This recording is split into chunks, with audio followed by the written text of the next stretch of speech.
बिहार में राहुल गांधी वोट अधिकार यात्रा कर रहे हैं। बिहार में विधानसभा चुनाव के करीब 2 माह पहले ये सियासी यात्रा 16 दिन तक चलेगी और 1 सितंबर को पटना में महागठबंधन की महारैली के साथ खत्म होगी। नेता प्रतिपक्ष और कांग्रेस सांसद राहुल गांधी ने इस यात्रा में बिहार और राजनीतिक उथल-पुथल की चेतावनी दी है। उन्होंने दावा किया कि बीजेपी बिहार, पश्चिम बंगाल और असम में वोट चोरी कर लेगी। बिहार में कुछ बड़ा हो रहा है। उन्होंने कहा, मैं देख सकता हूं, बिहार में कुछ बड़ा हो रहा है। मैं सभी वरिष्ठ नेताओं को बुलाता हूं कि वे आकर इसे बदलाव को देखें, क्योंकि इसे रोका नहीं जा सकता। बिहार में एक 4 साल का बच्चा चिल्ला रहा है, वोट चोर, वोट चोर। उन्होंने महाराष्ट्र, हरियाणा के चुनावों में वोट चुरा लिए। वे बिहार, पश्चिम बंगाल और असम में वोट चोरी कर लेंगे। लेकिन अब ऐसा लगता है कि बदलाव की आग बिहार में फैल गई है। आप देख सकते हैं कि यह एक तूफान है। राहुल ने की केसी वेणुगोपाल की तारीफ। केसी वेणुगोपाल का समर्थन करते हुए राहुल गांधी ने कहा, उन्होंने न केवल तेलंगाना के लिए सामाजिक न्याय के लिए सोच बनाई, बल्कि सूबे की जनगणना पर भी काम किया। उन्होंने इस बात पर जोर दिया कि संविधान के पास हर कानूनी बातचीत का जवाब है। किसी भी कानूनी बातचीत में संविधान के पास आखिरी उत्तर। उन्होंने आगे कहा, संविधान पर हमला करने वालों और संविधान की रक्षा करने वालों के बीच लड़ाई चल रही है।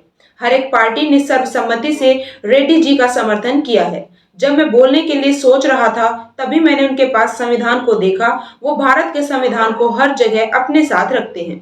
कुछ देर बाद वो मुझसे बोले, राहुल, मैं 52 सालों से संविधान को अपने साथ रखता आ रहा हूँ, क्योंकि किसी भी कानूनी बातचीत में संविधान के पास आखिरी उत्तर होता है।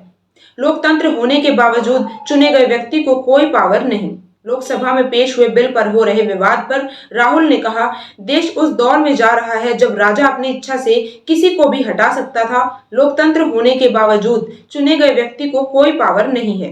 आपका चेहरा पसंद नहीं आता, इसलिए वो ईडी को केस दर्ज करने के लिए कहते हैं और फिर लोकतांत्रिक तरीके से चुन दिए जाते हैं।